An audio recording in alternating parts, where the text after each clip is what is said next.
Catwoman is so hot right now. Catwoman is so hot right now. Lime, duh. Yeah. Let's do it again, baby. Hello.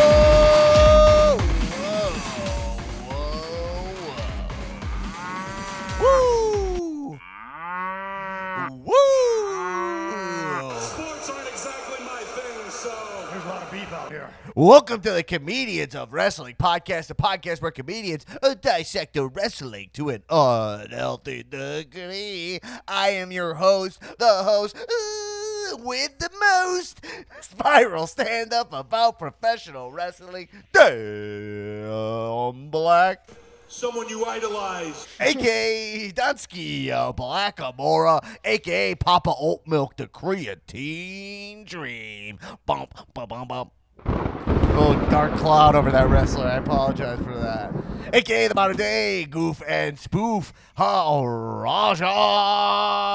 1, 2, is this on? Coming at you like Cleopatra, baby, gabba, wee, yeah. This girl, she's mine, and hum.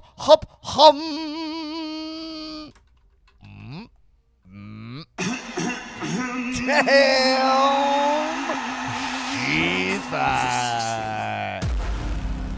What up, jabroniacs? See, the thing is this. We are back in action for your satisfaction with all our spicy, muy, chef's kiss, caliente, wrestling reactions. Woo!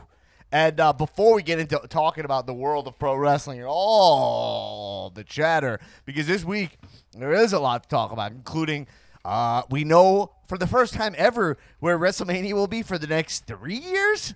That's never happened before. We'll talk about that. We're going to talk about the Royal Rumble. We're going to talk about 8K cameras, whatever those are. And we're going to talk about some... I've been cruising the dirt sheets. It gets spicy. But before we do, I have a major announcement for everybody. All right. So, people, if you skip the announcements, don't skip them this week. Okay? Because it's too much for you to miss. And this stuff is fucking awesome, frankly.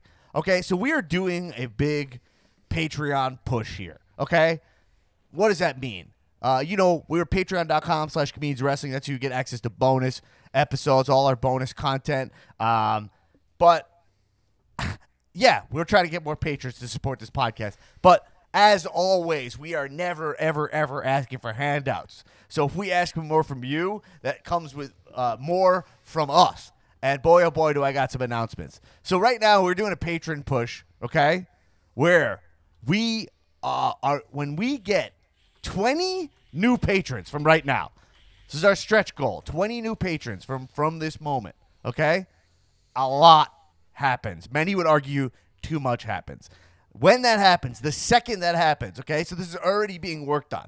So the second we get that 20 patron mark, okay, first thing that happens is new cow art drops immediately. So Boom. you'll look in your iTunes, your Apple Podcasts, wherever you go, to Stitcher, I don't know, what else? Where else people listen to Spotify. In there, new cow art will release immediately.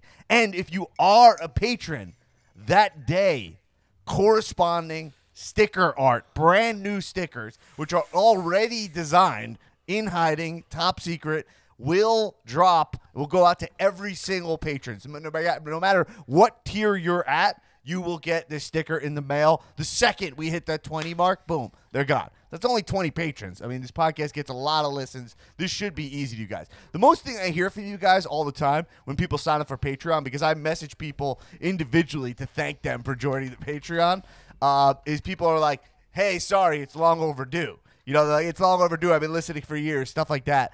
And if you're one of those people, this is your moment to get value out of doing something you've been meaning to do. So you get that, okay? At all tiers, you get that. Now, already something that's going into effect right now is the Cow private Discord channel for patrons is already open for patrons at all levels. So that doesn't even matter. If you sign up now, you get instant access to that, and that'll still be part of the 20 patron push, but you'll get that instantly. So that doesn't unlock at the end. And I'm already making myself available I want to say 24 hours a day. It's a slight exaggeration, but my accessibility is high. And so we're talking on there, and I'm, be honest, having conversations. I told people already about this announcement on the Discord. People get direct access to me to talk about the pod, about wrestling. It's awesome. Now, we still have the Facebook group, which is the Community. That we still have our show threads going on in there. This is just if you want to have you want to talk to me, you want to talk wrestling in a more psychotic way, you join me over on the Discord at any time. So you'll get that. And also, when we hit, so you get a sticker, we get new cow art, we get access to the Discord from this push, which is already in effect if you become a patron on patreon.com/comedianswrestling. Also, we have one more announcement from Aaron about what happens when we get to 20 patrons. Yeah, so really, really huge news. When we get to our threshold, right? I'm 20 more patrons. 20 more patrons. I am honored to announce that it will mark the return of the Cow Movie Club to Patreon. Wow. Yes. Season 3 of the Cow Movie Club will go into production as soon as we get those 20 more patrons. And extra good news for everyone, Cow Movie Club will now be available to patrons at all tiers. Yes. All right. Mm-hmm. Yeah, we have, and we're going to be doing, it'll be another season 3, a 10-episode season, like your standard Netflix series. We have 10 movies already picked and ready to go. And there'll be some new, some changes maybe to the format and the movies that we watch. But so Aaron and I are constantly talking about, talking about people, people are talking. People are talking about people. We as people are that's talking. That's a separate thing that we do. But we talk about movies and media all the time. We're constantly texting about it. So we've gotten very organized about this. So part of the Cow Movie Club is we watch movies with professional wrestlers in them. But also we recommend shows, movies that we're watching. So if you're, especially now with all this time, you're like, what do we watch? We're keeping very close track of the good shit to be watching. Shows, movies, books, products, items that we have that we'd like products to recommend. will mostly be Aaron. The only product I'll recommend is Raw and SmackDown, baby. As far as I'm concerned, the product. Okay? The product. Yeah. So that's it for 20 more patrons. The Cow Movie Club Season 3 will return. New art, brand new sticker for all patrons. The sticker is fire, if I would say so myself. So that's and the Discord is open, which a lot of you were giving me shit for, saying we should have already had a Discord, that I'm a boomer, and frankly, you're right. You're right. I don't know what you want from me. What do you fucking want from me? Oh man. Anyway, okay. So that's not even all the announcements we have. That's it. So the big Patreon push, patreon.com/comedianswrestling. I will thank you for signing up, and you'll get all this value, access to our Discord server, tons and tons of stuff. Support the pod. We do this on our own. We do it for you. We do it because we have to, because we're not total failures. Okay. Also, let's throw over to Nick Tulo is here. I didn't introduce him yet, but Nick Tulo, he has a big announcement now that we're in Rumble season. What is it, Nick? It's Rumble season. That means it's time for the, I actually don't know what year this is. 4th annual Royal Rumble pool? I think it's the 4th, right? 4th annual Royal Rumble pool, inspired by my birthday parties from when I was a child. My mom used to throw birthdays on Royal Rumble. But yeah, anyway, it's super simple. Last year we had 90 people participate. $15 you Venmo to @Ticknulo. TICKNULLO gets you an entry into the Royal Rumbles pool. Not just the men's, but the women's as well. So you have 2 shots to win money. We split the money up amongst all the winners for the night. Last year we had 90, so there were 3 pools, 30 each. And everybody gets paid out that night, on that night. A couple of notes about it. On January 27th, the pool will close at 10 p.m. Eastern Standard Time after AEW Dynamite and NXT. So you have 1 week from this date to get into the Royal Rumble pool. After that, you're out. Dan, I'm not chasing you down again. Tell Skyler, tell all your boys, Letterman, I got to always chase. Oh, yeah, make sure you get Skyler in there. No. Pay, and you're in, baby. Let's go, okay? And then... wow, very militaristic of you. And then on... wow.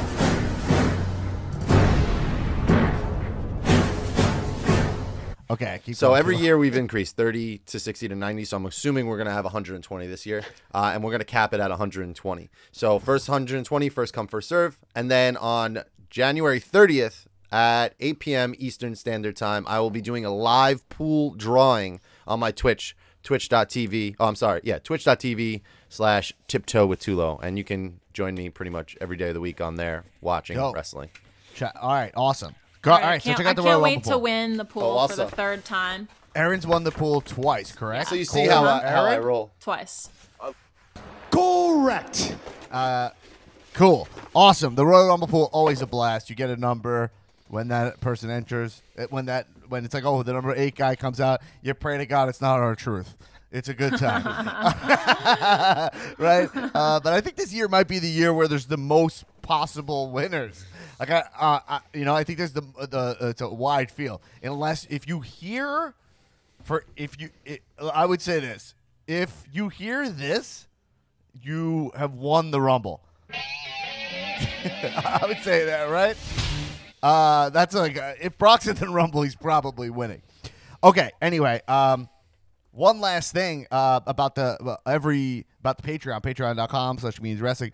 Every Friday morning, we put out our AEW NXT centric. It's not even just that. It's our Q&A episodes. You guys ask us questions, and we answer them on there. And we'll also just talk about wrestling in general with Tulo. This week, I put out an episode on Monday with the Magent, Brian Dipperstein. And that's something, by the way, I'm going to be doing. I'm calling it the Monday Raw sessions, okay? the Raw Monday sessions, you know. And sometimes I'm gonna drop some episodes on Monday on the main feed with some guests, and it'll be more general talking about wrestling. But I had Brian Dipperstein on Monday. Great conversation with Brian Dipperstein. Check it out. Tulo was listening to this episode. Yeah. Started texting me that he was disagreeing heavily with Brian Dipperstein's assessment. No? He's so negative, man. God. Right. Now, look, we don't control people's opinions on this show. We have a wide gamut of opinions. So what I've decided to do is tomorrow on the podcast, on the bonus episode, we are and I've already confirmed this with Dipperstein, we're going to have a debate between Tulo and Dipperstein on the Patreon bonus episode this week. Mr. Positivity versus I don't want to call him Mr. Negativity. Oh, I wouldn't say that's what I don't think he would like that, but according to Tulo, he's the most negative. He's like so over the top. He's like, I just can't even take it anymore. It's the worst it's ever been. I don't even care about anybody. I'm like, Jesus, man, relax. I just came off of saying SmackDown's the best show on in all of wrestling, and this guy's over here saying WWE can't fucking figure anything out, and I'm like, well, damn. It's interesting because I've heard it's kind of a weird split time, especially with SmackDown. I was reading on Cage Side Seats this article. What? Reading articles, huh? Oh yeah. Speaking of articles, go over to medium.com, DanBlackAttack.com. Wait, it's medium.danblack.com. I wrote an article called Trump Worked Himself into a Shoot. Anyway, there's a lot of plugs because we're doing a lot of shit. So just support us so we can become the cow media conglomerate that we are meant to be. We're looking to be Cow-Nicon. You know what we called? Anyway, I got to introduce Newman here. He's sitting here quietly, patiently. Gorgeous man. But here's the deal. We'll be putting those out. So we'll have the Tulo versus Dipperstein will be the bonus episode this week. We'll still talk about AEW NXT in there. Can I say one more thing real quick? Absolutely. I have a choice? Tomorrow? No, not really. But tomorrow night is Cow Game Night. Is the new hot rage with we're going to be playing Among Us at 8 p.m. Eastern Standard Time. All right. Okay. If you want to get all up in that in the Cow Gaming Night, no, Cow Gaming Night is great. On my Twitch channel. Play Among Us Thursday. But Tula, read the room. There was too many announcements. You know what I mean? You gotta That's a big announcement. I mean, I think it's Cal Game Night is. He did ask permission to get that last one in there. And yeah, but then I said, do I have any choice? And he said no. Well, I mean, you're sounding pretty sus right now. I'm not going to lie, Dan. And I mean... No, Cal Game Night is a great time. I'll be playing Among Us. I'm addicted to playing Among Us with you guys. It's a fucking blast. Great game. Y'all sus. Anyway, let's introduce. Aaron's already introduced. Tulo, as far as I'm concerned, you're over introduced. Accurate. Let's introduce. He's here. He's a nasty, nasty boy. Nasty Newman. What up? How about it? Wow. Someone is salty. Oh, man. Unfortunately for me, I don't think that to him I am... someone you idolize. Didn't nail that. Didn't nail that. Anyway, a lot to talk about in the world of pro wrestling. Not just the world of Cal, which sometimes feels, frankly, cooler to me. But, I don't know. What can we say? What can I say? Maybe I'm just, a little Lex Luger, a little bit of the narcissist. But, okay.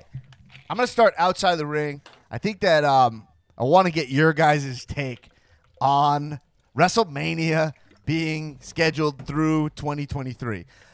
I'm not going to talk about that terrible announcement video. I was yelling about it on the episode on Monday. If you want to hear my opinion about Triple H and Stephanie, thinking it's so funny to wear a wig. Like, oh, I'm wearing a wig. Isn't that funny? Maybe I will talk about this. Too late. You're already there. We should. We should because I know we've had enough plugs already, but it serves as a plug for the podcast in general because the only people that should be handling comedy plus wrestling is the Cal Podcast. Yeah. Because in general, comedy plus wrestling, or rather wrestling plus comedy is poison. Poison. Yeah. They do not know how to do it. They think wearing a wig, it's like they went to, what are these guys, IO West or something? Like, what's going on? Well, the thing is oh, man, hold on. Well, see, the thing is this. The thing is this, is that, Nailed it. Is that, like, whenever somebody's writing something that's just joke, laugh, but there's no kind of through line between it. It's all just hodgepodge stuff. You know what I mean? It reeks of amateur to me. And, like, this thing was so amateur to me. It's like, it had funny moments. There was funny moments in it. Like, it was fun. If you don't know what I'm talking about, they did this announcement video where Triple H and Stephanie were doing, like, a fake newscast. And they would throw to the correspondents who one was Cena, one was Sasha Banks. I think that was it, right? Oh, one was Roman Reigns. And they would announce the next 3 Manias, right? So it's like a fine idea. But then they were like, hey, they kick it off right out the bat being like, we're not who you think we are, And you're like, I didn't think anything. I didn't think this thing just started. No one thought anything. Like, what? Like, it's so confusing because it's not like, so if you want that joke to work, probably you do a little bit of talking and you're just like, a lot of people are saying that I'm Triple H. I'm not, like I look like Triple H. He's, right? The only thing I have to think is it aired at like NBC and like during the football game, right? Or something. Well, so, like, that's my next point, Tulo. So are they that like during Raw, I get if you were like, we don't know who we think we are. And it was on during Raw. But if you're showing that during football, do people all know who Steph and Triple H are?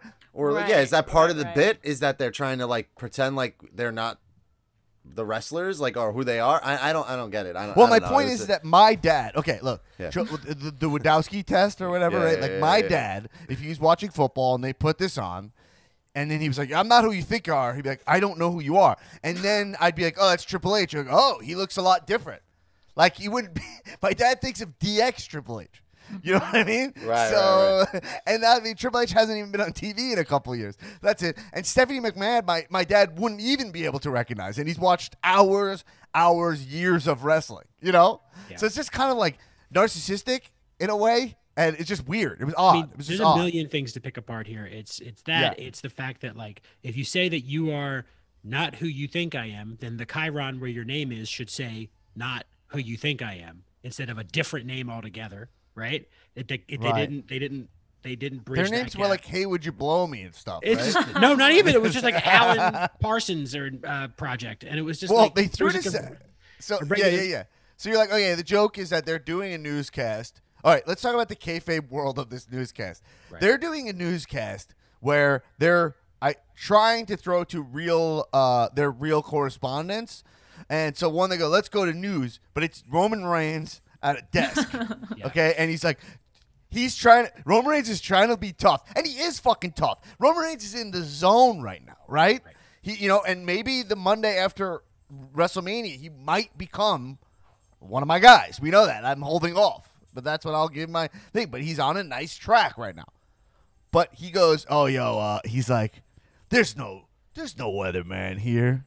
The only thing here is the head of the table. You're like, way to set up your talent to look like a fucking asshole. Just Why not have a completely. weatherman there, and then Triple H spears him, or Roman Reigns spears him, and then he's like, yo, fuck this. Like, the weather, like, you don't need to focus on the weather, because the only storm coming is Roman Reigns to Tampa on April. I'm improvising. This is better. On April 10th and 11th, right? You know what I mean? I just want to point out, I checked the tape, and the newscasters' names are Anita Realman, as in Anita Real Man, right? That is, hey, would you blow me, Stan? And then Listen to the the next other one. anchor is Henry E. Panky. Yeah, as Hanky in Panky. Hanky Panky. Wow. So it You wasn't didn't even that realize far that, Dan? off. Yeah. No, because I honestly kept looking away. They spent 3 days coming up with those names. I guarantee you. Yo, so someone approved this. All right, so they cut to Roman Reigns, and then he's basically like, "There's no weather," and he does his thing, and whatever. It's weird. It's a weird segue. It's whatever. And then they cut to Sasha Banks, and I'm like, "What is happening here?" She's doing like a Southern accent, Yeah. right? And At then the end, she didn't start with a Southern accent. she started with one, dropped it, and then did it at the end. Oh, And- I just heard her regular voice, and then like the last 3 sentences were in this. And you're also like, if this is airing during football, people don't know who Sasha Banks is. They might know who Triple H and Stephanie are, but introduce them to the boss who drips, baby. Why not have her be like, my dad would text me and be like, who's Sasha Banks? But instead he's like, he would be like, what is what he would say? What? Like what he would say is, I saw WWE things. Looks like Mania's going to Dallas. Like I love how what you he were would- like, I'm not even going to get into it, and we just fucking dissected the know, fucking shit. I literally was Can't like, be I already helped. talked to him. No, you But got it, dude. It's so funny because look, you missed things. You didn't even know the hanky panky, dude. You know how bad that is. Hugh can't see me.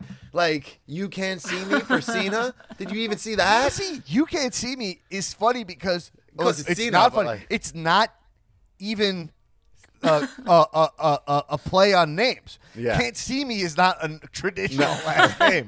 Like Realman sounds like a last name. Hugh is just adding the Hugh sound before you can't see me. You know what I mean? Like, now that being said, it's like, listen, this is a strategy of comedy. I've seen it. People who are like lazy at comedy, they're like, what I do is anti-comedy. And it's like, no, you're just not funny is what you do. You can't do comedy the real way. My buddy, Jerry Logan, a hilarious guy, said he's like, people do a comedy that's like, wouldn't it be funny if I actually tried to do comedy? You know, like you give out this vibe of like, that like you're too good to do comedy, and you're like, you're not fooling me.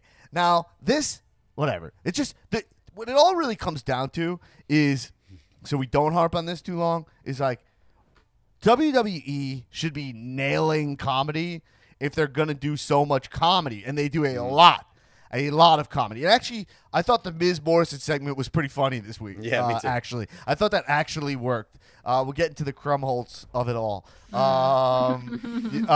But like, yeah, we'll get into that. But like, WWE did not hire me to write there. Okay, I don't know. Like I've talked about it. They didn't hire me. Okay, I think part of their problem is that I'm a fan of the show. Okay. Meanwhile, I know people they hired right there who have no fucking credits. They've done nothing. Like, they don't know wrestling. They're barely writers. I don't know. The place is like it just is. It's so frustrating because WWE could be great. So you could see this as me saying, "Oh, I'm being negative," but this place just to do this, I will give you examples, and I already did. I already rewrote the Roman thing and made Roman look cool, as opposed to nonsensical and stupid and not a good display of the fucking awesome wrestler that he is. You know, is like I'll give you examples throughout this pod of like ways to make their writing actually work. Okay. And then WWE, if you're listening to this, fine. You don't like I talk shit about you? Well, then do better and don't hire me. I don't know what you fucking want from me. They'll just take it. Am I on steroids still? Yeah, you are. Steroids? They're just going to take it. They'll probably use it. I know. And make it their own. You'll be like, see, I mean. I know. Well, like, the thing is, this is like. They're listening. Well, see, the thing is this. Like, I might have to remove that. It might be too distracting for the flow of the pod, but let's stay there for a little bit.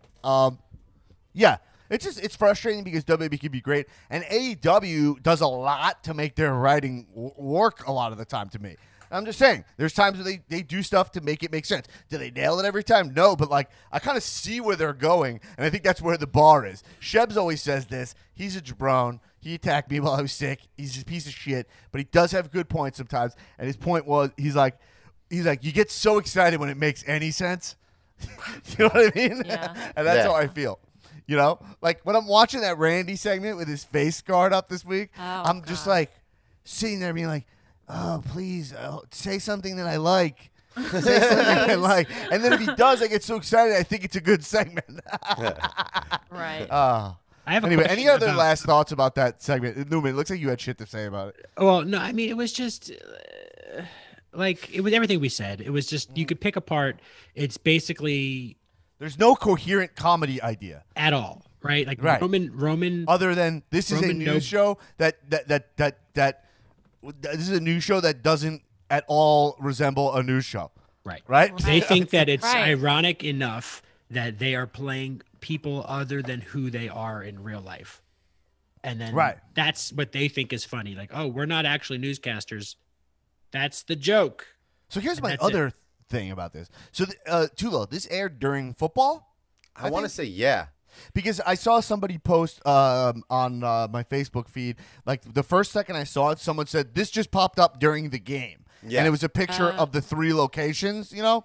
Yeah. But it wasn't the video, so I wasn't sure if the video aired, but I imagine it did. Okay, so if you're a sports fan, right, your whole beef with professional wrestling is what? It's fake. This is going to help? This is going to help that? Right. This is going to make people go like, you know what? What they're doing over there is pretty... It's that feels super real now. I can tell you what would have happened. I want to check that out. Why not show you? Yo, I just want to say one last thing. It's like, Tua, I'll throw to you. Is that like when I got back into wrestling, 50% of it was because I got DVR. I was like, wow, DVR was just invented, and I was like, I can record Raw and fast forward through the whole middle. Count me in, right? You know, and so then it was like, oh, recording wrestling. It was great. It really got me back in. And the other thing was just pictures of John Cena and Dave Bautista on Men's Health magazines. You know what I mean? Yeah. I was like, I think I'm missing something by not watching what these guys are up to. I saw a guy who looked like Marky Mark with a chain around his neck, jacked. And then I would see Batista the animal, like full, like on cover of Men's Health, just like, walking alone. You know what I mean? And sometimes his back, the dragon tattoo on his back. And I was like, what is going on with this guy? I got to pop back in. And that's how I got back into wrestling. How would this do that for you? You know? It wouldn't at all. It's so misguided. Yeah, and I think... I don't want to compare, but like I feel like if AEW was going to advertise on NBC, they would want, and they knew that spot was during a football game, they would make it more sports centric to make you interested in coming to watch the product. But here's the complete opposite, right? That now, it's funny. Just because point, if you see Wardlow, if they just show like Wardlow doing that F10, people might want to just check that out because it looks badass. But let's go. Let's just talk about what happened recently. Remember when basketball was on and then Dynamite showed right after, and they got Chris Jericho and they got run over, and what did WWE do? They put fucking Roman Reigns and Kevin Owens after the football game. Sports aren't exactly in a cage match to start off right after, and they got like 4 million views on it, and like helped SmackDown stay up. I think one of the big things that's missing is there's the star quality on Raw is just there's like no one. Well, there's no one transcending over there. They're leaning on. They're putting all of it on Randy's back. If I had to draw Raw right now, it would be Randy with the show on it. You know, like think about how cool SmackDown is. You got like the world on his back. You got Roman Reigns. You got Roman Reigns, who's been in movies now, is looking like he's going to start crossing over, is becoming this big star. You know, like he's now a new version of himself. And you have Sasha Banks, who's in The Mandalorian. She's got the star power. You have two people. Sasha Banks is a star. That's the thing. Like, you don't need all this like silly stuff. Like, and that's what I'm saying. It's just Sasha like Banks in like one of her outfits, like being badass. Like that would you could just see a picture of her. You'd be also like, thirst trap her up. She's a fucking 10. Yeah, like you know what I mean? Like you show people her, they're gonna be like, I got it. Like during sports. Yeah. Now for me, if I saw Sasha, I'd be like, oh, that's an attractive woman. Maybe I'll check that out. If I saw Dave Bautista bursting out of his fucking skin, his tendons coming out of his throat, okay, and a dragon tattoo on his face, well, then I got to turn on the show. But that's just me. You know, I have a deep respect for, jacked up guys. I don't know what that is, and it's just what it is. But, right? No, but yeah, exactly. Sasha Banks, you dress her like Catwoman before she got thrown out the window by Christopher Walken. You know what I'm saying? Like, instead of when she actually looks like Catwoman, like on SmackDown, you know, like she's dressed like Selena Kyle, not Catwoman. Yeah. That's what the outfit was. That version of Catwoman is just not at all what Catwoman really ever is in anything else. Like, right? Like she's like she's kind of like a bumbling fucknut secretary who becomes like that. But then now she's like a thief. She's always like a thief. Right? Hot thief. Mm-hmm. The cat burglar. With little bugles on her finger. Catwoman is so hot right now. Catwoman is so hot right now. Batman's like, what are you doing?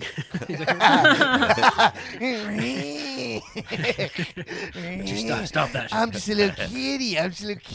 Get down from there. Oh, hi, Batman. Have any milk? Your cats are lactose intolerant. You shouldn't have milk.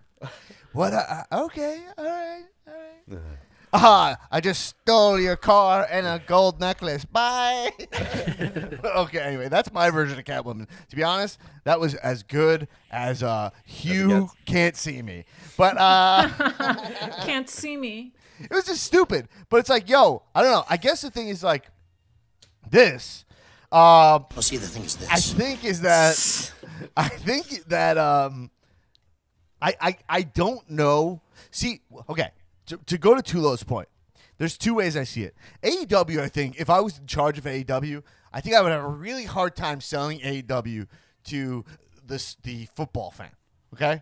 I just feel like you saw what happened. They saw Jericho, and they're like, what? You know what I mean? They're like, wow. I just think that's just how I feel. Yeah, they're more it would be an uphill battle. It's more indie. It's more for us who are frustrated with WWE, you know? But I could be wrong. MJF could catch on, like, you know, whatever. Yeah. But with WWE, they have the look of these guys. They have Braun Strowman. They have they have. I'm just trying to think of guys. They have they have Miz, who's a recognizable guy at this point who would kill it on Mike. You could put Miz on Monday on football. You know what I mean? With the briefcase. Like, they have guys who can really attract Roman Reigns.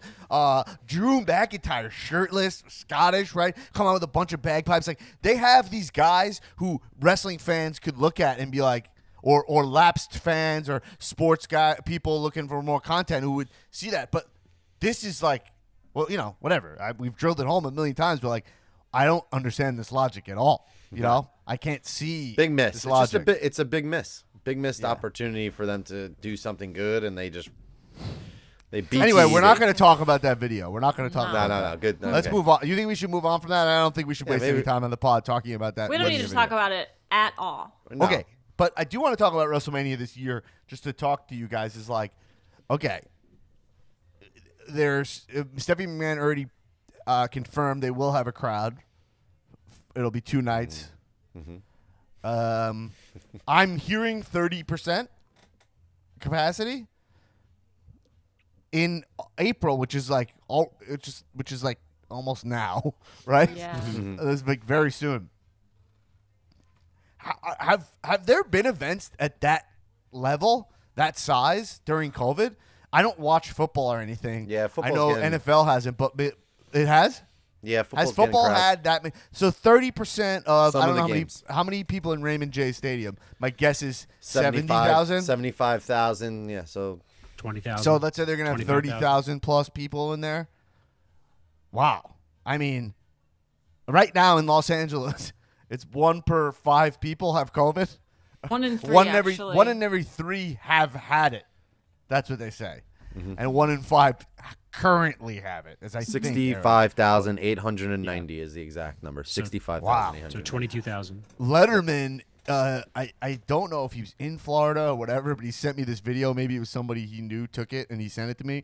It was a bar that kind of had like open windows in Florida, and it was rocking. He was like, I was like COVID just doesn't exist at all. It was kind of crazy. I guess my question to you guys is that, how do you feel about going? Would you go to? I'm not saying about like. Would you feel safe going to this Mania? I would only go. Well, yeah, and let me just be upfront. I respect your decisions. I will 100% be there for night 1 and night 2, but that's a separate thing. That's a separate thing. I'm just curious where you guys are at. I'm a madman. So My thing would be under the fact that I would go only if we were going to do stuff for the pod. Like if we were in a house and we were contained If you and we did had stuff for the another pod. reason to be there. Yeah, and then we like went to WrestleMania and then just came back home. Like for business. I don't yeah, and think we I just would. like recorded and made content. That's the only way I would go. I wouldn't wouldn't go to like the way putz I around. see it, it's almost been a year And I and would I've drive. made it this long without Yeah. getting COVID. I'm not gonna risk it. Take the risk to go to a WrestleMania. Yeah, they can't even keep And it's their talent Florida. from getting it. Yeah. They're not going to keep the fans from getting it. And it's not just WWE, it's the state of Florida. Like, where am I gonna like going to eat, going to like go pick up food and stuff? I just don't trust it. If it was here in LA and you know things were different and they were still doing it at 30% capacity, I'd consider it. But I don't know. Now, That's strap too that risky. VR, But isn't strap that that even- VR on and hit Yeah. those virtual tickets up. Put your strap So on what is the and real just difference go though for between it being in LA and being in Florida though? If Well, I you're- wouldn't have to travel, and Florida's Gotcha. So you're saying traveling? Yeah. I mean, whatever. I guess. Who I'll cares drive. about this. I mean, I just am gauging. Like, it sounds nuts. You know? Yeah. Like, It is. and I don't watch any sports, so I was kind of curious what the capacity of sports have been. So haven't some of these college football games had a lot of people at them? Yeah. No, yeah. There's been stadiums here and there and spread out across different places that have certain percentage of capacities allowed in there. So, I mean, that all changes too. Like if I were to somehow get, or if we were to all become vaccinated or something, Right. then like that increases the likelihood of me like even thinking about going from like 0 to like 20%. Right. Oh, right. So yeah. Anyway. Okay. Whatever. It'll be in Dallas the next year, then L.A., which is kind of funny to me that like Vince is just like, I'm not even fucking with L.A. until 2023. I'm not even gonna bother. well, you know what I mean? he knows because giving himself Vince is enough like time. basically like, 2022. He's like, I don't give a fuck if COVID is an instant killing virus. I'm going full stadium whether anyone likes it or not. And he's like, I'm not even going near L.A. Okay. Did you guys notice these 8K cameras? I know two of you have. yes. It's twice as much as before. Oh, Phil's telling me that NFL runs at a 30% on average, but it depends on the team and location as well. I mean, I don't think it's the thing. Last thing I'll say about the capacity. I don't think the problem is 30% capacity. You could easily be in a place that big and be very socially distanced at 30% capacity. We're talking about 70% of the stadium not being there. It's a lot of space. The problem is the travel and getting in there and out. Right? Like that, Yeah. I can't imagine drunk ass wrestling fans Right. at all adhering to this. And like, how do you sell merch? And you're in like such Those are close open. quarters at like these shows, like coming in and out and like waiting in line to get your chicken fingers and stuff. Like, you got to it's move just- the merch outside. You got to move all the merch outside. The merch is normally outside at trucks anyway. Yeah. So, and the So whole pack stadium your own, is outside. Pack your own anyway. lunch. You can't buy fucking food there. Yeah. Yeah, I know. It's gonna be wild. whack. So these 8K cameras are very dope. insane. I would describe them, and I wasn't watching on my best TV for Raw or SmackDown this week, but you could see what they're doing with it is like essentially the shots are really awesome. They're like really zoomed in. The wrestler looks crystal clear, and then the background is like high definition blurry. Would It's that like be a good portrait way- mode camera, Yeah, it's like- right? It's exactly. It's portrait mode. That's what It it looked looks. like. It makes the entrances like next level. It's Next really level. awesome. What Yeah, are they- those, Tula? What's the deal with those cameras? So they started using them. I noticed like a couple weeks ago during the Fox football games. I was like, Yeah. my you know him actually. My buddy Dan Ennis is a producer for CBS Sports. I know Dan Ennis. I didn't know that. Yeah, he's a producer for CBS Sports, and I was like, "Yo, Dan, what are these things?" He's like, "Yeah, those are the new 8K cameras. Fox has them." I'm like, "Damn!" I was like, "Those things are sick. It looks like literally feels 3D without being 3D." But obviously, they can't use them for a long period of time, so they're only during the end zone, like touchdowns and stuff. So I was like, "Oh, that's sick." And then, sure as shit, 3 weeks later, CBS had the cameras, and then all of a sudden, this past week, they showed up on fucking SmackDown. I didn't even fucking think they would use them, and my mind was blown. They It was look literally really awesome. Do you need a 4K or 8K TV to fully No. experience? Nope. You could just see like it's a different kind of shot. You probably are not getting the full. You're definitely not getting the. I can full only resolution. imagine. Yeah, I can only imagine what looks like on a compatible TV too. It must be like in even more 3D. Like It it's just feels like this technology is moving so fast. that fast. Our TV, our technology, we're not able to get the experience from it. Yeah. Totally. All right, here's the next thing I'm reading. I want to talk more about wrestling. I don't want to talk about cameras anymore. Okay. They're worth mentioning because if you're curious what was happening, they're worth mentioning. They look that awesome, and it's just again WWE, their production value so high. Even this thing that we're not going to talk about, which is the Mania sketch announcement thing that we're not going to use anytime in here. Zero. The thing is produced super well. It looks cool and fun. But yeah, It's you know, bad. yeah. But the writing is trash. Okay, I'm reading two things. I noticed Michelle McCool. This is what posted a video. I sent this to Tula. Oh yeah. This is good. It's a video of their Turn Taker's kid running the ropes. Okay.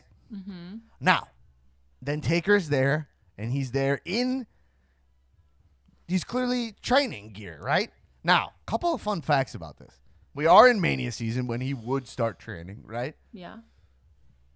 Also, the ring that he's in, I remember from the Last Ride documentary.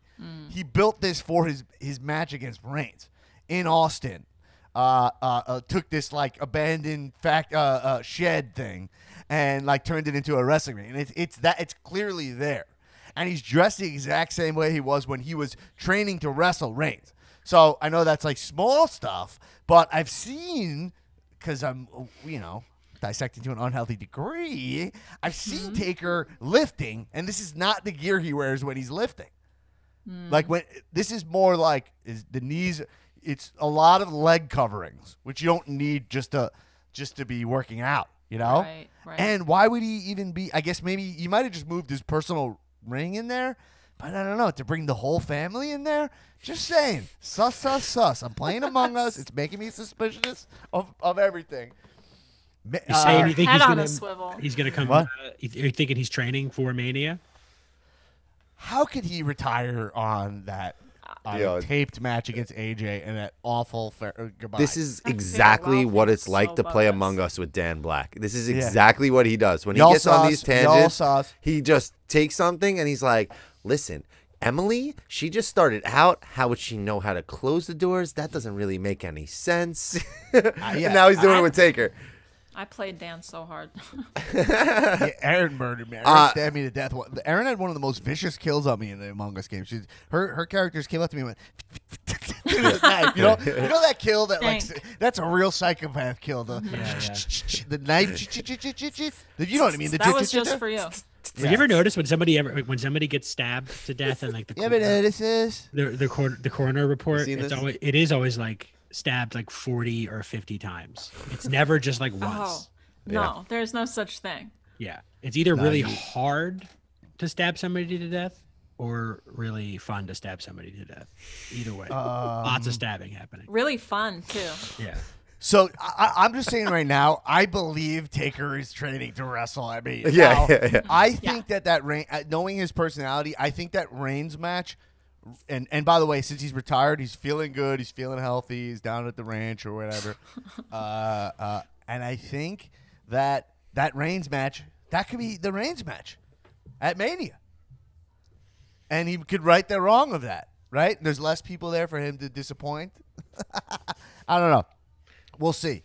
Did you see the Big E quote though that he just said recently? He was on like Busted Open or something, and he was talking about how the process goes in WWE. It's like they look at all the part timers and big name guys that they can try and see who they can be back for surprises, and then after they get exhaust all their options, they go, all right, who can we give a shot to on our current roster? That's his legit quote that he said today. Like. That's what it comes down to. It's like you get to the season, it's like, all right, who can we bring back that can probably get us a good pop or something? And now I'm sure. I mean, that the reason that's their relationship. Vince and Taker's relationship is fucking weird, man. Like if Vince gets in his ear, he can get him back again. And I'm sure it's some complex situation with Michelle. Now you see his kids running the ropes. You're like, oh God, he wants to get back in. And all Vince has to do is. I think his other training gear was in the laundry, and that was what he had to wear. Probably. And it's He only not has like that big 3 a deal. outfits. That's way more rational. It's way more rational. I'll give you credit for that. That's probably where it is. But the Taker Vince relationship makes me very uncomfortable. It's weird, but here's the deal. right? Can we go back to talking about that Mania video? So I don't want to use any time on the show about this, but no, I do think. Let's just jump right into Royal Rumble, okay?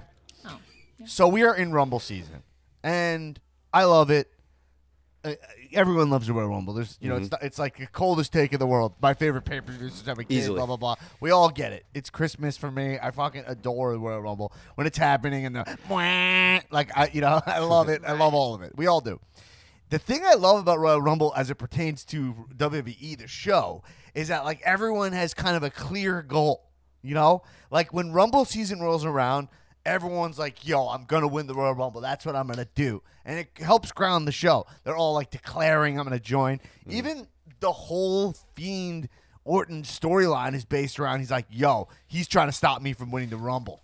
And you're like, oh, I agree. Like it makes the show a show. That's what I really like about it. It seems like everybody has a plot and a plan of what they would do if they win the Rumble this year, which is very new. I feel like we're getting a lot more wrestlers saying, I'm entering in the Rumble because I want to win this title, or I want to go after this guy, or I want to show that I'm like, everybody's actually giving a story where usually it was just like, yeah, I'm in the Royal Rumble because I'm going to throw a bunch of people over the ropes, Well, they just declare it as like, it's just kind of a throwaway. Yeah. But so like, I think is so, okay. So we keep talking about, before we get to Raw and SmackDown, I just want to talk about you have Drew, the champ. You have Roman Reigns, also a champ, a winner. And who wrestles Drew? Like one of them's wrestling Brock, probably Drew. I think Brock is locked in to me. I'm gonna lock that in. That's the way. Do you think that's not locked in? Via Brock Rumble, or via? No, it doesn't matter. There's no point in having Brock win the Rumble, but it still would be fun because it does tie into the storyline because Brock can come back and win the Rumble that Drew took from him. He could do that. But do you guys agree that we see Brock Drew at Mania? Where's Brock been? Is he out like in Montana hunting? Like, is he On coming? the Is he ready to road come back? again. I'll be honest. I think if we do, I hope Brock wins, and then because Brock needs. I mean, That Raw wasn't needs the Brock. question. That wasn't the question. I said if we do I think we'll see it? Yeah, probably. And if we do, I hope Brock wins. Because I think Drew's what you starting just to said get a was little. jumping ahead. The question is, do you guys think Drew versus Brock is locked in? And if not, I'll give you a second part of the question. If not, what matches do you see for Drew that would be Mania worthy? I'm just gonna say that I think I see Brock worry, I'll give you locked some in, music. so that I don't have to guess what other Yeah. fucking match I would want to see. Whoa! Oh my God! Shame. I could see a Shame. couple Thanks people for there. nothing. You're dismissed. Bye-bye. I answered your question according to the rubric that you established. Newman with the no sell of the century. Yes, I think Brock's going to be there. Yes, I think it's going to be Brock and Drew. Therefore, I There's don't no have other to match. answer the second part of the question. All right, I didn't know you were here because you don't want to answer. Part of you being here is that you don't want to answer questions. It's not in your rider. I didn't know. No How more do questions. I know? No more How questions. can I know? No more questions? No questions, please. No more Oh, I questions. forgot. It's Alex, no questions, Newman. I forgot about that.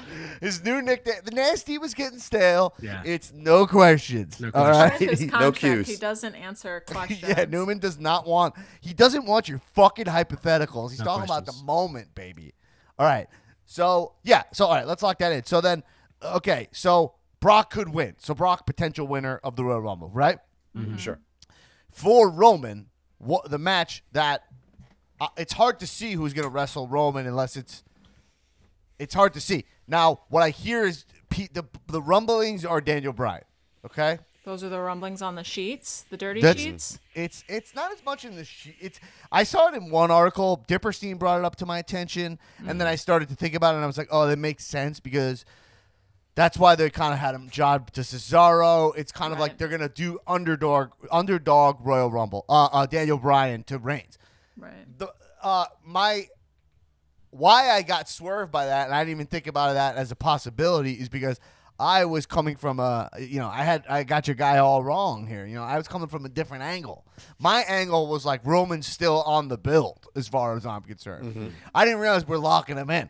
You know what I mean? I still think he needs more bosses, more big victories. But also at the same time, like, why do I think that? He's headlined 5 Manias and beat everybody. He I got is one the for ya. guy, right? Is it going to be Cena? What about Cena? It's going to be it's Cena. gonna be Yeah, It's gonna be So- maybe. Cena Reigns is a great match. Well, Like, I mean, it just is. Whether you say what you want. First off, we know Cena lives 3 blocks away from Raymond James Stadium, right? I mean, is there any chance that he's not 3 blocks from there? you could just walk over. Yeah, he's definitely a Tampa guy. I think he actually does live in Tampa. I'm sure he has a Hollywood place now too, but yeah, but Cena obviously because Cena lost him, but like that was at No Mercy in 2017 in the Staples Center. I didn't go. I forgot why, but I couldn't go, and so right, like, but to have it at Mania means something, So Cena coming back, and then seeing. Because it wouldn't be about the win. It's about Roman Reigns. Like the last time they feuded, Roman won, but he won, but he didn't really win the feud. He won the match. Like that was when he had the thing. It's called a promo. If you want to be a top guy, you got to learn how to do it. Like he was the whole time. So all he got was the booking pin, but he didn't look good in the feud. So if you have Cena, like if you have Reigns actually step up to the challenge, this is what Cena's amazing at. Is like he's incredible at getting the crowd going. He's a great mic guy. So if he can actually have a feud you care about with Cena, where Roman looks semi-equal to Cena, that puts him over the top. You know what I mean? Now that makes him many would argue the head of the table. And so I think that Cena is a great match for Roman Reigns. And I think Daniel Bryan is not so much. That's a great match for Daniel Bryan. Big E. Right? So Big E's not there. No, I'm saying Daniel Bryan. Bryan versus Big E would be like something I'd rather Pricey. see than. Oh him yeah, going I for would the- like that. But I'm saying Daniel Bryan. What they're gonna and I think Newman. Yeah. McMahon's razor would dictate that this is what they do. Cena. They go Daniel Bryan. Well, Oh. no, Cena, yes. You're right. Okay, yeah. Sorry. And that's another application of McMahon's razor. Yes. Because you are the fucking expert of that. I know, no questions, but yes, philosophies all the way. I would say is that you, Newman. Questions. Yes, if Cena says I'll do it, Vince is like, great, right? Right. Sorry, Daniels, just stay home. Right. Go watch the Seahawks, right? But Vince is going to say, oh, well, it worked in the past. Everybody liked it. You're all yelling at me. Daniel Bryan, the underdog, right? And he'll fail to realize that the timing of it, Right. And so then they're going to have to try to sell Daniel Bryan as yes, move it, Daniel Bryan, while he's in the – because right now I'm calling him Seahawks Daniel Bryan, And no – Sports deep gear. bro, no. I need mauve, gray, white, black, foofy boots. And that's the only Daniel Bryan. I need long hair. I need the beard. Daniel Bryan without a beard is I'm not interested. Well, you're set up in a good way to get somebody involved to come out looking like the savior here with this last man standing match, because Kevin Owens is gonna fucking take a beating in this match, and it's gonna get violent to further prove how tough Roman Reigns is. So if someone's gonna come out and save the day and go into Mania season looking strong, because you really don't need Roman to do anything else from the end of Royal Rumble to Mania. This match is a holdover match at Rumble for Kevin Owens. But like I'm saying, it's kind of like weird. It's like, okay, Kevin Owens is coming in for Pierce here, so like they have the opportunity, and it would be. Listen, you're also not in front of a crowd. You need to put on an entertaining product for people at home. There's nobody else that can do it better than John Cena. Look what he did last year with fucking The Fiend.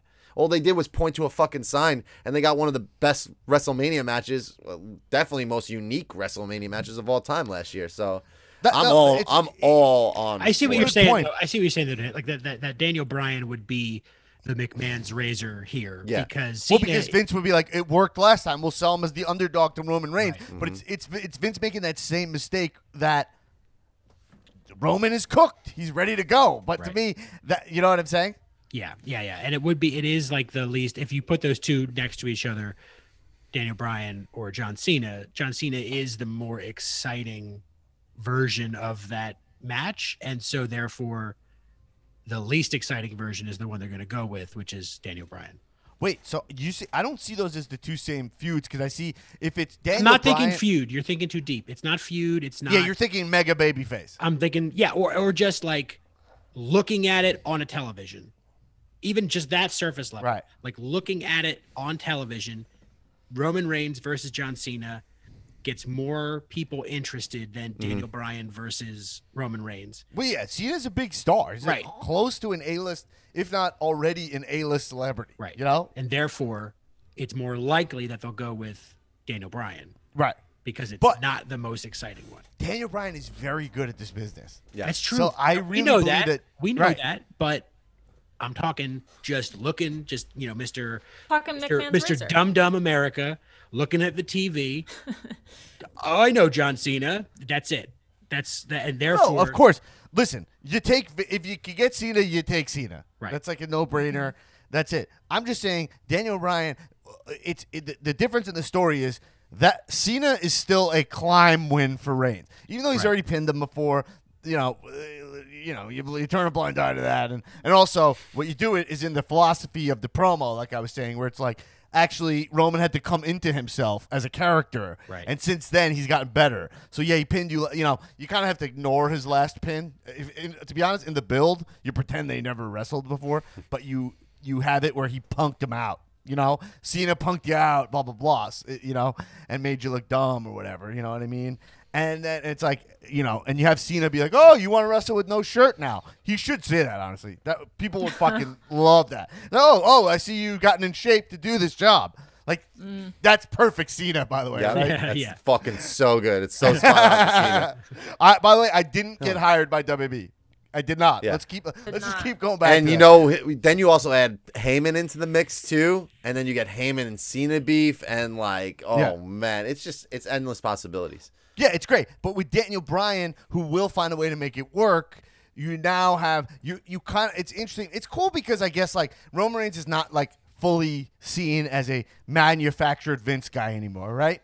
Right. So now you have Daniel Bryan coming in, and he's just going to try to beat him as like the underdog. I know I'm smaller, I'm better. I have the yes movement. I believe in it.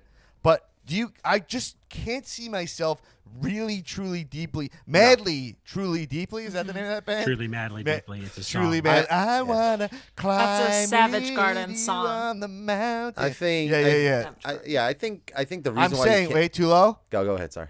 Sorry, I don't want to forget this point because I got the you. people need it. I wanted to. And if you interrupt me, I might accidentally ask. Okay, them a go. question. Okay, which we can't have it. Gotcha. No question. And then he'll insult the listeners. He's gonna, if I'm a dumb fucking pugilistic. I actually want to reverse what I said. I got it backward. It is McMahon's razor is the Cena one, is the Cena choice because that is Right. Is it? like it is because McMahon's razor dictates that it is the most sort of there is this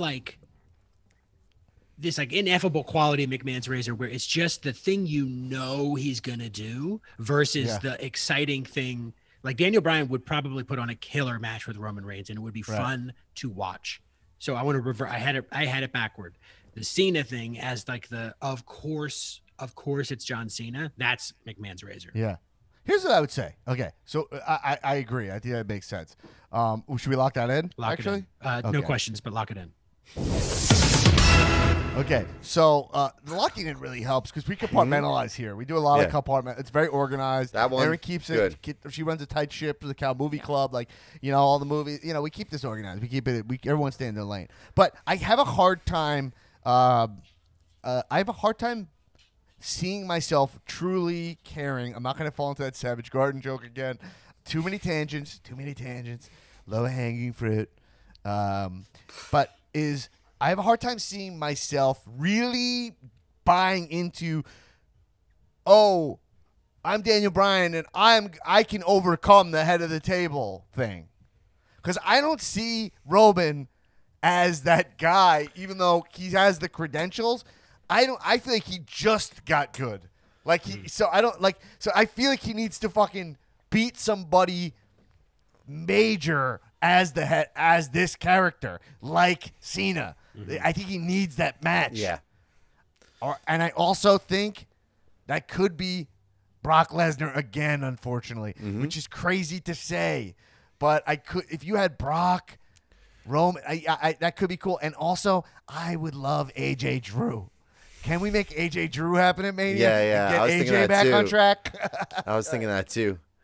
I was thinking that, and then I think Brock being on Raw just makes way more sense for what they're lacking on Raw, which is clear and obvious. I mean, listen, there's a lot of stars over there, but they need someone to focus on and center everything around. Plus, with Brock being champion, he doesn't really wrestle, and he's on TV less, so it allows for the show to kind of grow and have more diversity and more stuff. I forgot what I was going to say before. But the other thing I was saying, you talked about in the bonus episode, but Seth is an interesting option too with Roman because of the direction of where Roman is going. So maybe Seth is the guy that comes in for KO and is like, yo, what are you doing, Roman? This is too far. Or he comes back as Messiah. I'm not sure, but I think Seth is the only one who could bridge that, make it interesting to Mania gap that they would need, and it would be fire because there's so much story and history there. You said with alter bridge? On this day, Actually, it goes like this. You think you know me?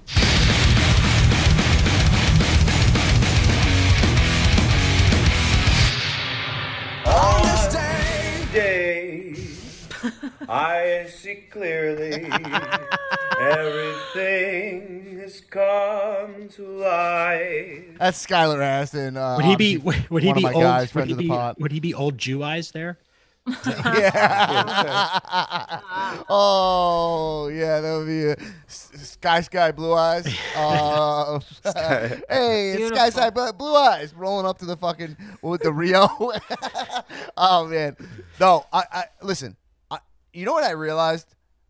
I realized I'm done with the Messiah gimmick for Seth personally. Mm-hmm. I think it was fun. It was cool, but I just need heel Seth Rollins, because you realize that gimmick kind of holds him back from these matches. Do you Messiah?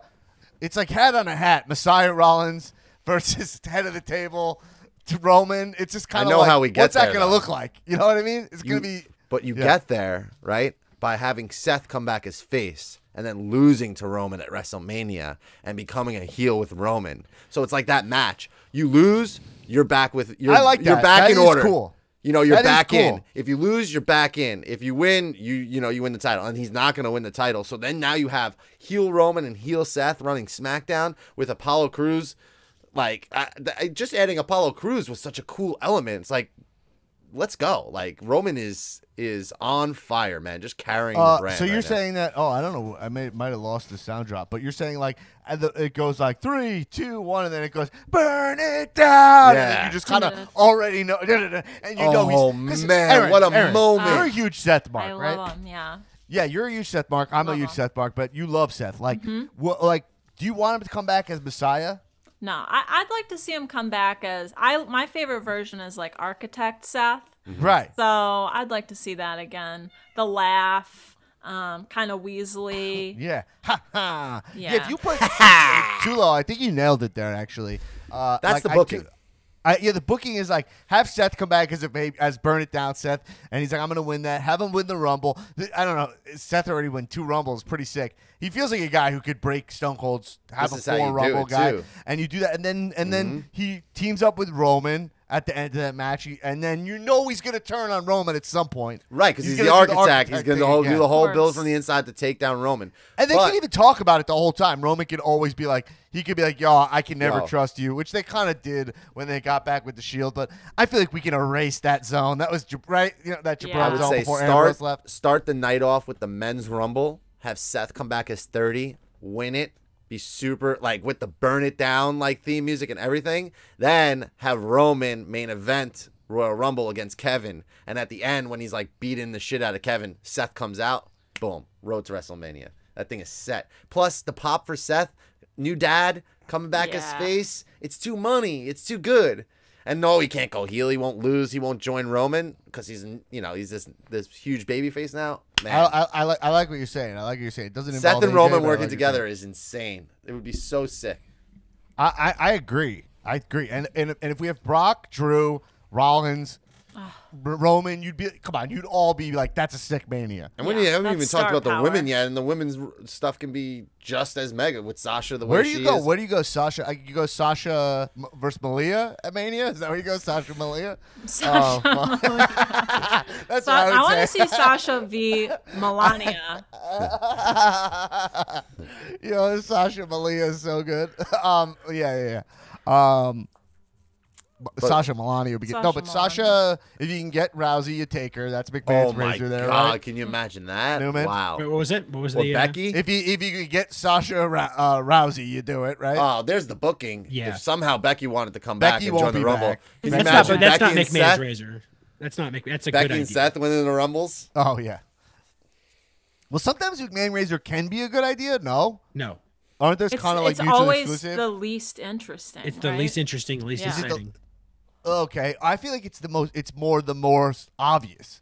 Well, that's Isn't that kind of the nuance of it? but that's the Because like if you get Rousey, like Cena versus Roman is like the most obvious to me, so that does apply to McMahon's razor. right. But it's first of all way too many questions. Second of all, there's Well, can you change your name there to Alex No Questions Newman, please, so I'll remember. You Yeah. don't have to do it now, but maybe right. for the future. yeah. That was another question, by the way. Please, But no questions. Please, no questions. No more questions. Why should I feel like we get that? We should remember Miz's music used to have it was the paparazzi would have the flashes going. I think I should get just when you say no questions, just Silent have a on bunch the of set. flashes of camera like no questions, no questions. Like questions. you're too famous, bro. You're too famous. Yeah, no, it's the idea is that the obviousness does factor in, but it's the least exciting or least interesting idea is therefore the most obvious that they're going to do. Like it's still there. The obviousness is still there, but it's Ronda is not McMahon's razor because I would not expect that. Okay, I see that. That's a more nuance. You are the architect of McMahon's razor, so I can't argue. We got to with make you. sure what everybody knows it's not to be confused with Akam and Razor, authors of pain, right? Right. Absolutely. Or the guys who wrote Razor, Pain. no. Ackerman Razor are the guys who wrote Pain. Right. Tula went full Long Island. Ackerman Razor. Ackerman Razor. Ackerman. Oh God, my dad had one the other day. And I'm blanking on it. It was so good. Oh my God. My dad says, I was looking something up on the Google. Google. He goes deep. Yeah. Your dad is Dice Man. Yeah, dude, it was crazy. I was like, My man, dad- that's a I crazy was answer, looking Google. up something on Google. Yeah, that's exactly how it was. My dad mispronounced a word that like no one has ever in their life mispronounced. And I said it to him. I stop every time. Corrigy Live? That's just amazing how you did that. And I can't remember what it was. I got to write them all down.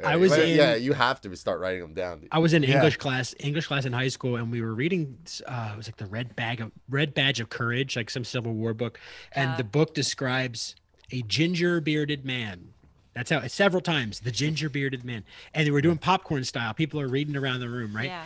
Everyone, like 6 people it went through, they kept saying Ginger, the Ginger bearded man. God. I lost my cool. I shouted. I was like, it's Ginger. It's pronounced You know ginger. the word ginger.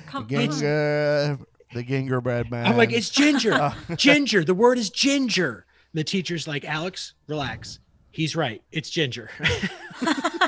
No questions, please. No questions. And that's how that started. You guys did. All right. Anyway, we talked about Rumble booking. Yeah, I guess Sasha Malia is the one. Malia. Or you go Sasha Rousey, Sasha Charlotte. I mean, there's a couple things you could do there. They're all pretty interesting. It'd be nice if. I mean, let's just jump into Raw and SmackDown. I have a couple points here and there, but we won't harp on it all because a lot of holdover shows until the Rumble. You know. Yeah.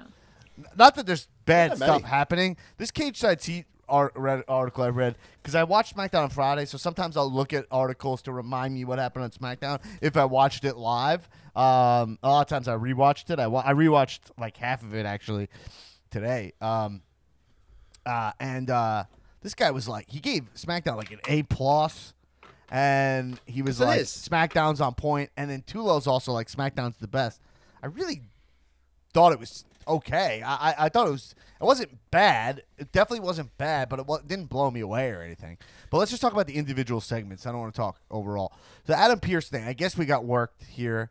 I think it was just odd that, first off, I was disappointed to not get to see this Roman Adam Pearce match. Yeah, because I worked myself into it, like being like, yo, let's see Adam Pearce versus, let's just see what that looks like. I don't even know what that is.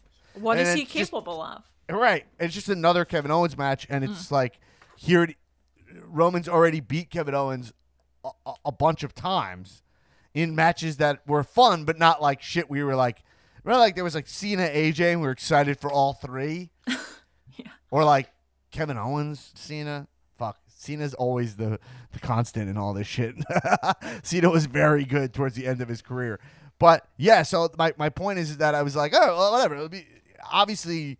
It's not like a match that Roman's going to lose, but I was like, what is that? Then it was like, oh, it's Kevin Owens again. I don't know. It was like if it was Brock or something or someone that was like. Yeah, that was a surprise. Like when he brought someone out at the end, I was just like, oh, it's KO again. If it was like someone you weren't expecting or haven't seen in a while. Right, or. Someone you idolize. You know what I mean? Like Triple H? When it just wasn't. Yeah, it could have been someone you idolize. Well, it could have been Triple H also, not just someone you interpret that drop. I mean, the last 2 matches are like in booking and stuff. It doesn't really make any sense, but the last 2 matches are awesome. And if they use it, like I said, to bridge to something for happen at Rumble or Mania, I think that's what they're just setting up, honestly. And there's nobody better to do it on this day. You said bridge, but take it to the bridge, baby. Alter bridge. By the way, I got corrected by on the Discord server by Sean. What's it to you? He told me. I didn't even know this for years. Metalingus is the name of the Edge song. We said that last time. I didn't. I remember saying Alter Bridge, or but I thought Alter Bridge. Phil he told us. Right, he told us that it was Alter Bridge. I say it every time you say it. Okay, Phil. Please, Phil. No questions. But Alter Bridge is I knew he said that, but for some reason my mind thought Alter Bridge sung a different song. They do. They had not for wrestling. They had like a hit. I think they were that band. Phil, correct me if I'm wrong, but like Mark Tremonti from Creed was in that band, right? Wasn't he like the post? Do we know? He was in that band after Creed, and they had a song in like 2000. Correct. Oh, I think I have it. I have it. This song. This one. Everybody coming at you, Alter Bridge on the 101. You're listening to Alter Bridge Radio. Everybody perform Metalingus on each other. What is Metalingus? Is that like... Sounds like a sexual term. Well. Cunnilingus at a rock show? Like what? A metal show. Sorry, Newman. Thank you. Rock is different. Okay? Do you see a lot of cunnilingus happening at metal shows? Like, yes, Newman. Answer the question. Oh wait, never mind. I mean, they don't call it a pit for nothing. Hey, baby. All peaches have a pit. Oh, I got filthy. All right, listen. I don't like where this is going, folks. Okay, Millions of peaches. Wow. Peaches for free. Shame. Oh my God! I got to get the right to censor sound effect, which just goes. Oh, right to censor. If I had to come back in wrestling, I would come back as right to censor. Okay. Was it Don Callis, right?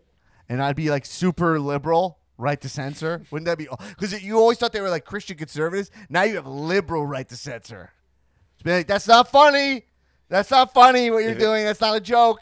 If you're on the indie scenes, you can stop people from getting their entrance music played because they're infringing on copyrights and stuff like that. No, you got to shut off his music. He doesn't have the rights to that song. That's more corporate censor. I'm doing more like Twitter censoring, deplatforming. Gotcha. You deplatform people, but yeah, well, you can do that also. We can bring that in. All right, so just a couple small things from Raw and SmackDown that we'll all run through.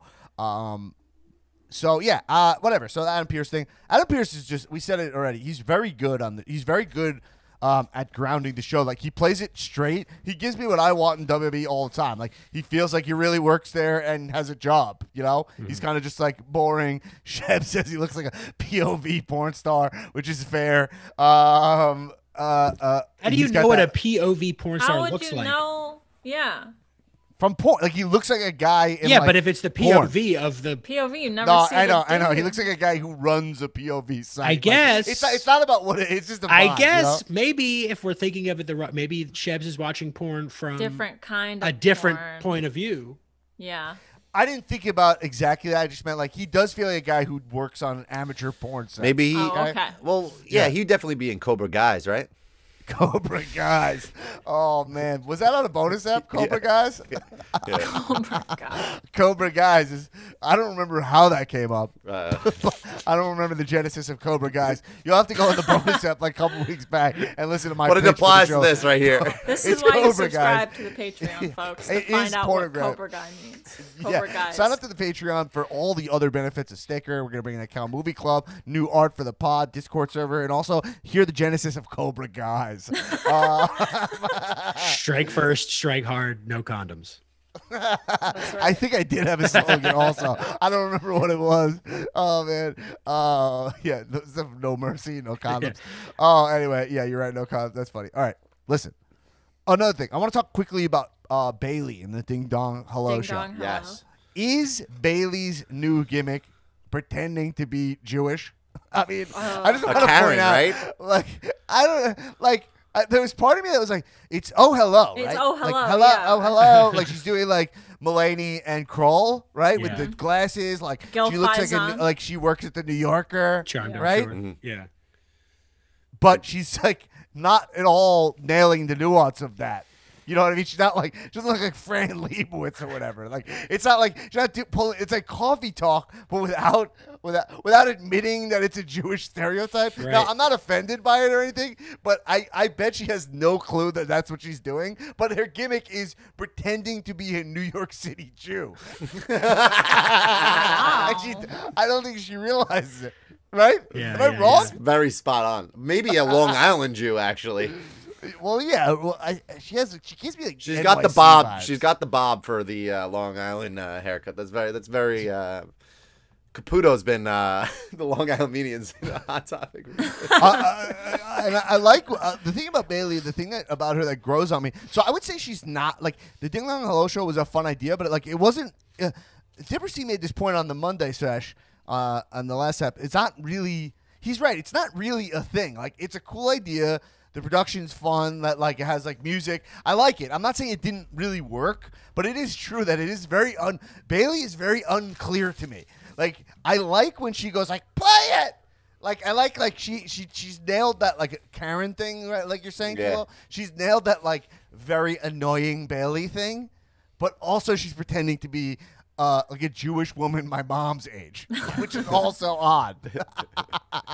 Well, she also has a good counterpart in Bianca too, so it's like their chemistry. I feel is like nice the way it's like balancing each other. So I love Bianca. Bianca Mark. She's so cool. She's doing one of those. She's doing a classic. I'm new to main roster thing. Of like, I just say my catchphrase and that's enough. And I get it. She hasn't fully figured out exactly what it is. But you can't just make, that's why I'm the EST. That's not an answer to a question. Okay? And we know Newman doesn't know how to answer. He doesn't like to answer questions. I know how to answer questions. He knows how to. But I just don't take them. Right. Right. He doesn't take crap for anybody. And for him, it's crap. It's, civil questions. But listen, people, folks. But let's move on. No preguntas, por favor. Well, they're gonna have a fucking obstacle course match. Yeah. Like, there's this thing in wrestling where it's like, I get it. It's hard. I'm not actually critiquing her. I'm just saying, it's like she's just like you get a question, and you're like, and you get like a threat or something, and you're like, listen, you got to worry because I am the EST, and you're like, what? Okay, wait, but that does. I get it. That's your catchphrase, but like, how are you actually gonna beat her? What's your actual strategy? Answer the question. She's pulling a real Newman there. But anyway, I like it. It's just funny. It dawned on me. I like. I mean, Sasha's killing it. I like Carmella. I think she's really. I like what Carmella's up to. I would give Carmella way more of a set, like a Britt Baker style show, where it's like all about telling her how amazing she looks, and like this stuff again. Okay, that's an example. I would have Carmella's show. It's called Carmella's Corner, right? And it's set just like Britt Baker's dental shop thing. But everyone, and she's like, I'm gonna ask you questions, and all her questions are like, "Don't I look great?" Yeah, that's great. And you're like, "Yeah, are you gonna ask me about anything I'm doing?" You're like, "Oh yeah. When you're sitting with me, do you feel better?" Like, right? Yeah. Like that. And then you'd be like so that would be fucking awesome. good, dude. Yeah. Right? Yeah. Like, just like that. And it's all mirrors that face her. She keeps having the lights and her makeup adjusted, but it's all her, and the other person's lit like shit. You know what I mean? Then she's like, can you hold this mirror? Like, hold this. She has them holding a light. Yeah. The guest holding a bounce. Yeah. Boom. Everything. Okay, I just wrote a segment. Not easy. Okay. All right. Okay, just running through stuff. That was cool. Orton's makeup was so bad. Oh my god, what was that? It was Erin, like. did you like it? Did I like it? No, I did not like it. I felt uncomfortable. It was like the burn victim mask and then red paint on his nose and eye circles and his like chapped little stepdad lips. Whoa. I mean, look, the guy had a fireball come like this close to it. I know. That explains the mask. Yeah. But he had a fireball was come about as close as Bobby Lashley's stomp on Riddle's feet. Yeah. Which was to say about a couple feet away. Right. He had, what did he say? He had first degree burns. Like, didn't even go for second or third. Yeah. First degree burns. First degree is like sunburn. And then, like, first degree burn is, like, right there above it. Yo, that was, like, the least threatening fireball I've ever seen in my life. It happened to Keith Lee on NXT, like, 4 weeks ago from Scarlet. And he has the full face mask on. Like, he was, like, attacked by a chimpanzee. I honestly didn't know why he had them. I was like, wait, what happened? Who is this? What happened to Randy that he's dressed? I have a question, mask at first. I was like, I asked the questions around here, and I do have a question. Oh, that's how it works? Oh. I do have a question about Randy Orton, and maybe you guys can clue me in because I haven't heard him say this a million times. Is he directing hatred towards himself at other people? Can we clear that up? Because I mean, I feel like I haven't heard him say that over and over and over and over and over again. Is this a Fiend thing? You think maybe? Yeah. Is that a line that he keeps saying? Yes. I hear voices in my head. They counsel me. All right. So he hears voices in his head. They counsel him. He did say the voices, right? Right. Right. And he said about 500,000 times that the hatred he feels towards himself, he's directing at other people. So that was, Yeah, I mean, this is bound to happen, you know. If you keep stacking weight on someone's back, eventually they're gonna break. Like Orton is now a they've relied on him so hard that now he's masked with first-degree burns on his face. First-degree burns are not. That's the least it's kind like of burn, nothing, right? Yeah. Just him at home being like, oh well, you know, I'm gonna call it. I'm getting to bed. Help me put my burn mask on so I don't peel my face off of my pillow in the middle of the night. Yeah, but my nose, eyes, and mouth are those are just fine. gonna hang out. I mean, it is like actively bleeding right now, but no big deal. And keep in mind, Ziggler on SmackDown, Ziggler and Bobby Roode won the tag titles and then weren't booked on SmackDown. Yeah. Oh my God, I didn't even think about that. They won last week, but don't worry, the Street Profits got a segment. I've just brought it through shit here. And AJ versus Ricochet at Raw was sick. Yeah. As like not surprising, but was that a really Styles good time. clash was insane at the end. Yeah. That was I literally marked the fuck out. Like, it was crazy. I like you know sometimes when I'm watching Raw and SmackDown, like since I watch so much of it, I have to like tell myself like, yo, Dan, like just enjoy this one. Yeah. You know, like Yep. That was the exact. Literally, we'll do this. But they try to do literally. We'll go like, all right. Yeah. And that's how I watched AJ versus Ricochet. Like, and I was, you know. But like they did their best to ruin it. You know, it's just like they had to do. Yeah. Oh, you got to go out there and wrestle AJ because you have to earn a spot into the Royal Rumble when everybody else is declaring themselves in. Why the fuck is Ricochet just escape from the retribution death hole? Apparently, also the sheets are saying, by the way, that he signed through 2024. If that's the case, I don't know. Ricochet did? That's what I'm hearing. That he signed a mega extension. Definitely did. He definitely did. Yeah. It's a lot of money, man. You know what? He definitely did. He definitely did. But, like, that's wild. Because what happened was Triple H and Vince sat him down. They said to him, listen, man, like, we have huge plans for you. Yeah. Just trust us. Like, right now you might not be happy with the booking, but, like, we're going to get you there. We're going to build you up. Which is possible. It's happened. It probably happens. That's why they gave him this AJ match. It was 3 segments long this week. You know what I mean? I mean, it was a killer match, but then he lost, and I'm just like, damn, yeah, Ricochet's but you not can going lose to to AJ. He's AJ, you know? Right, but he doesn't get to be in the Royal Rumble? That kind of sucks. Yeah, they have a couple weeks to work himself back in, right? Meanwhile, I actually have a story now. Meanwhile, Natty can just like RSVP. Yeah, that's what I'm saying. It makes no fucking sense. That's why I am declaring myself for the Royal Rumble, while other people have to work really hard. I found a loophole. Is that? And if they hit they're like, I spoke to WWE official Adam Pearce, and he said that these cameras are placed all around the arena, and if you find one, you can declare. Right? Is that like that would be right? Like that would be how they describe it. You know what I mean? Like that's the only way that makes any sense, right? Yeah, you hit record, you say you're declaring, and then after 5 seconds, it self-destructs, so nobody else can use that camera. Like, all you have to do is start the show off, right? Let's say you want to start the show off with a match. Fine, start the show off with a match.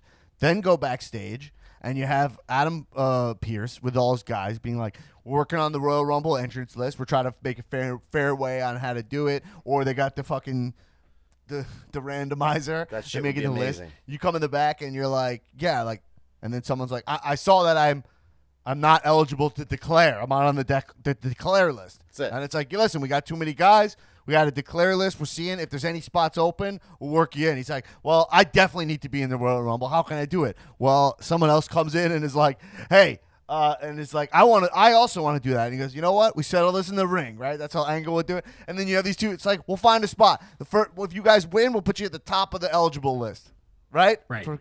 Something like that. Or it's like, or have somebody take somebody out beforehand so that they can't be on the list or something. You know, grounding it with a list just makes sense, right? Or some kind of process. That would be cool. But instead, it's some can declare, some can't. Suspend your disbelief. We're definitely not who you think we are. I don't even know what I'm watching. I didn't think anything yet. What is this? Who are you? I don't know. I'm Hugh. Can't see me. I'm fucking. Hey, would you blow me?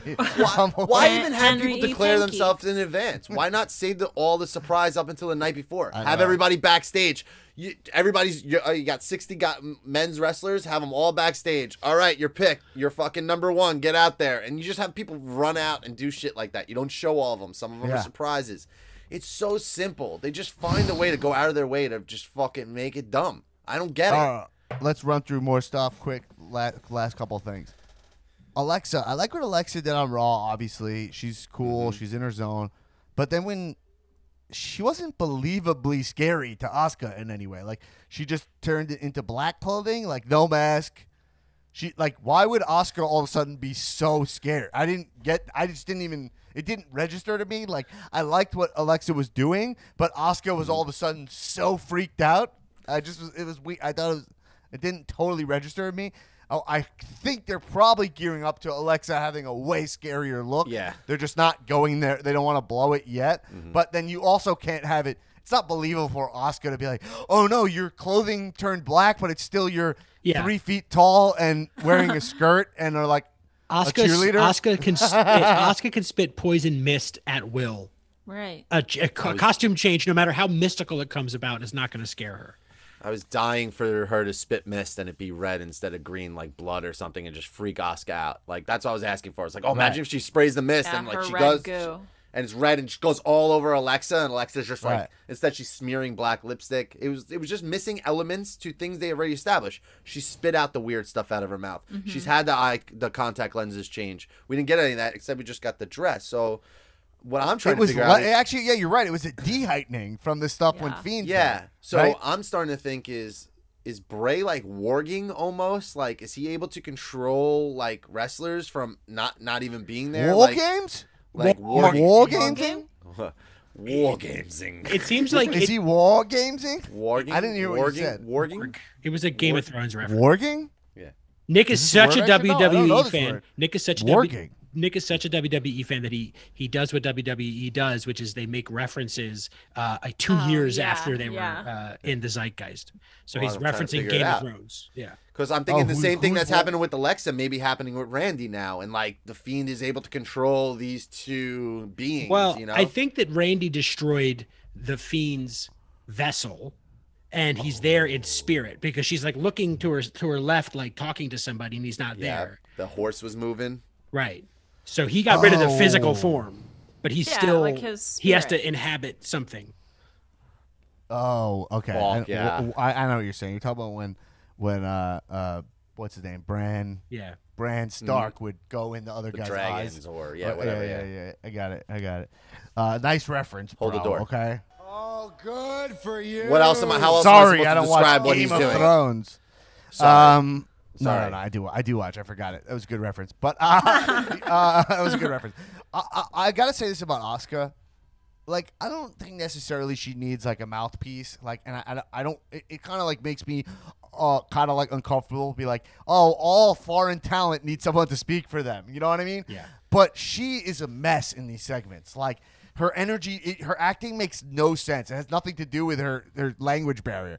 She's just like, what? Like, and I'm like, what like, well, right? And you're like, wait, but you're supposed to be scared later, and you're less scared. It feels like your reaction's lower.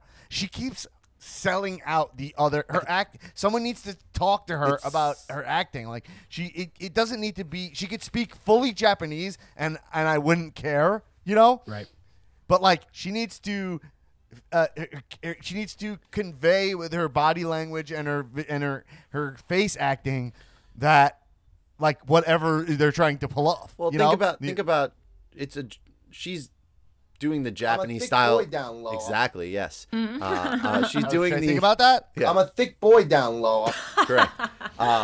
She's still doing her Joshi style wrestling stuff in. Like, that's her. That's what she knows. That's what she does. You know, like, so that whole, like, her acting style is her legit style that she's used to wrestling when she was in Japan and stuff like that Right. would all go over because she's able to interact. So she was across from right, but that Yeah, but segment, I mean, regardless to if push, it's to push yeah. back on that, like I don't think Bull Nakano would be like, "Wowie zowie." Like I don't think that It's like too Are you wacky. you're agreeing with me, What right? I'm Yeah. saying is, didn't it Like work tone though? it down, Oscar. You're very good. just. You're the champion. Just And like to be fair, relax. I feel the same exact way about Montez Ford. He is Agree. going 200 miles an hour when 100 miles an hour would be just the sweeter spot. I agree. But the Right. same thing. It's like just reel it in a little Well, bit. it really shows when she's dealing with talent who are in their zone. So like when she's with Alexa, who's doing exactly the job, she's nailing the job, and then you're like, who's the one going nuts? It's like when Damon Wayans came in and got fired from SNL for doing a gay voice. Oh, You know about that? Yeah. Well, if you watch the sketch, you could see the sketch of Damon Wayans getting fired from Saturday Night Live. He was on the show for like 3 episodes. Yeah. And he plays a cop who's a straight man, and he's supposed to just come in and who's the character? I forget what the character is. But someone else is clearly the unusual character. He's supposed to be just a cop. And he comes in, he's like, "Hey boys, I heard there's a murder here." Like he does like that voice. Right, yeah. And Lauren fired him that night. Yeah. You know? He's like, "Yo, you're not supporting the other," and that's like what Asuka does, except it's not as egregious. Right. David Wayne did it just to be like, "Yo, I'm on TV, I gotta show what I could do." Right. Or he's frustrated by their process. And maybe Asuka is. But Asuka's just coming in going nuts and like no excuses of like that like I'm Finn Balor's my example. Like no excuses of like he was in the Bullet Club. He used to do it over there. No.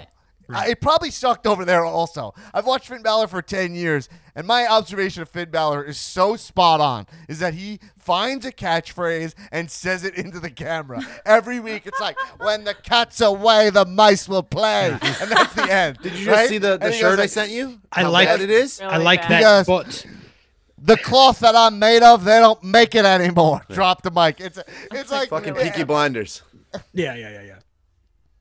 You're like, bro, Finn, like some of these guys they just missed the mark. That's all. But Asuka's great. Like I'm a fan of Asuka's. I love that she's the champion. It's just like tone it down. Like It's too cool it down. wacky. And then like It's too wacky. But then also like there was that dance break where she was like, "Okay, like let's dance." Like that wasn't all on her. Like someone put that dance break in there. So, you know, they're not exactly giving her a lot to work with here. No, I couldn't agree more. I It's think not it worked all her when she was- fault, but she's not helping.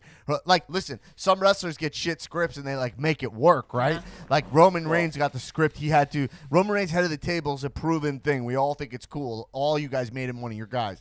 But he still get the script of like, "Yo, there's no weatherman here. There's no way to deliver that with anyone being like, 'That's cool, Roman.'" No, it's- cool line of like, "I'm not the weatherman." It goes, yeah, it's like impossible. Oh, ding dong, pizzas are here. Oh, these aren't pizzas, they're manhole covers, you idiot. It's like the most basic, like fucking like comedy improv sketch thing. It's like you're just like, "Oh, here's a pencil. That's not a pencil, that's a fish, you moron." Like you can't All right, do that. I agree. All right, last thing we got to talk about is something that really did work. So we'll end on a positive note. I actually thought the Miz Morrison segment with Dave Krumholtz was a good time. yeah. I have questions for it. And by the way, Newman won't be taking them for the record. oh yeah, Newman. I have a no couple questions. I loved it. I laughed Me too. my ass off when Gilbert was like, guys. Well, Yeah. so that segment was clean. It was good. Like Miz and Morrison. And the winner of that match will go on to face Drew McIntyre. By the way, Dave Krumholtz He being was Drew officially McIntyre. Drew McIntyre Oh Yeah. my God. in wrestling. It's great. By the way, I I was have so a friend. excited I already to have see an him. ask out to Krumholtz to come on the show Ah. and explain himself. Love the ask him. is out, and I've been told. Let's cross our fingers. I've been told. Yeah, he'll do your show. Yeah. That's what I've been yeah. told. Hell yeah. That's what I've been told. I don't know if that's true, but I have so many questions because I feel like we know a lot of the actors who are marks, right? Right.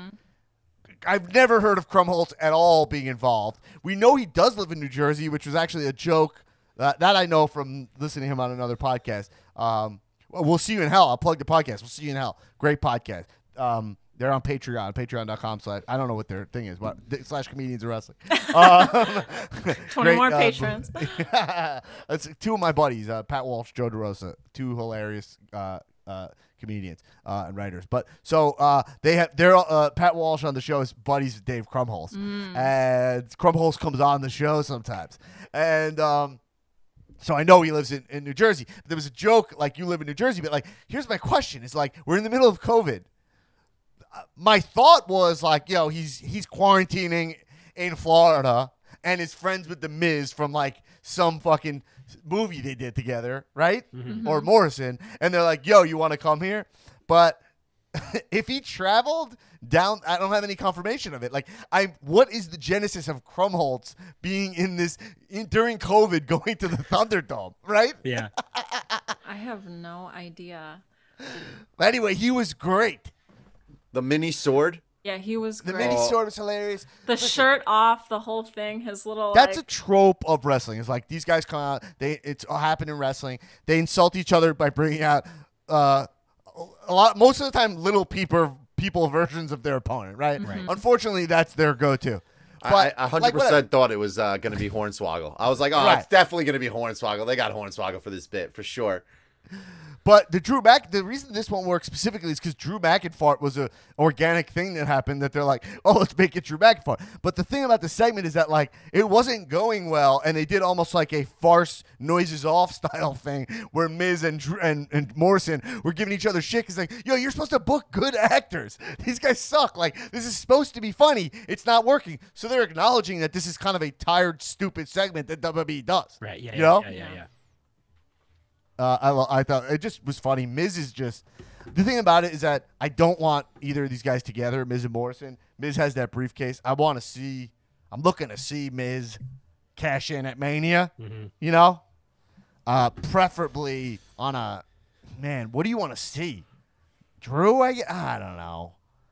I would like him to just swerve everybody and go after Roman or something. Yeah. I mean, if there's one thing that's true about Miz is that there was a time we said this on the pod, like no matter who he's up against, he does a really good job of making you care about that match leading up to it. So it could be anybody, and I think he'll do a good job of selling it. Yeah, and let's just say we liked that segment. Yeah. Anyway, we'll talk more about wrestling this week, a shit ton more over on patreon.com/comedians of wrestling. Thanks for listening, guys. We're Rumble season's here. This is like the first ep that made me feel like Rumble's a thing. You know what I mean? Yeah. But we'll be listening we'll be watching the Rumble all together with patrons in the Kowzoom Thunderdome. It's the Kowzoom Thunderdome Club tier on Patreon. You'll see when you go into Patreon all those tiers. Yeah. We'll be watching on January 31st as everybody on Zoom. It sounds nuts, but it's a really fucking fun time to watch wrestling. So do that. Go to patreon.com. We'll be having 20 more patrons. We'll start that stretch goal today. 20 more patrons. You get new art. Every patron gets a new sticker based on the new art. It's a fire sticker. It's already made, so there won't be any delay once we get that. And the return of season 3. We'll have season 3 of the Cow Movie Club. 10 movies that we'll be watching and a bunch of TV, books, all movies, tiers of patrons art. will receive. And we will recommend one painting. That's one guarantee. Yes. We'll recommend one art piece per episode. That's all coming. And this Friday for the Patreon, Tulo versus Dipperstein in a moderated debate. I'm feeling political this week by me. Tulo versus Dipperstein, Mr. Positivity versus, I'll call him for this sake, well, you said it, quote unquote, Mr. Negativity. He's not feeling a lot of what's going on right now. And let's see how that goes. So that'll be at the $5 tier baby. In Patreon. And also, there's instructions in the Patreon if you're curious on how to connect to the Discord. If you have Patreon and Discord, it's very, very simple. Cool. Everybody, that's everything. We have the Royal Rumble pool coming up. There's a lot happening. And also, by the way, check out my article. That's it on Medium.com. DanBlackAttack.medium.com or something like that. The article is called Trump Worked Himself into a Shoot And last thing I'll plug, I said a million things. Check out Regular Guy News Podcast. I'd be remiss if I didn't plug. Erin's doing a great job over there from the field. You guys don't know this. She travels every week out into the field to bring you the hard-hitting news. She just got back from D.C. Yeah. She was in D.C. right outside the gates. She almost got accosted by what seemed to be some kind of militia. I don't know what happened out there. Check that out on the Regular Guy News Podcast. And that's it. Thank you for stopping by, everybody. We're talking wrestling, and everybody keep watching wrestling. Kisses.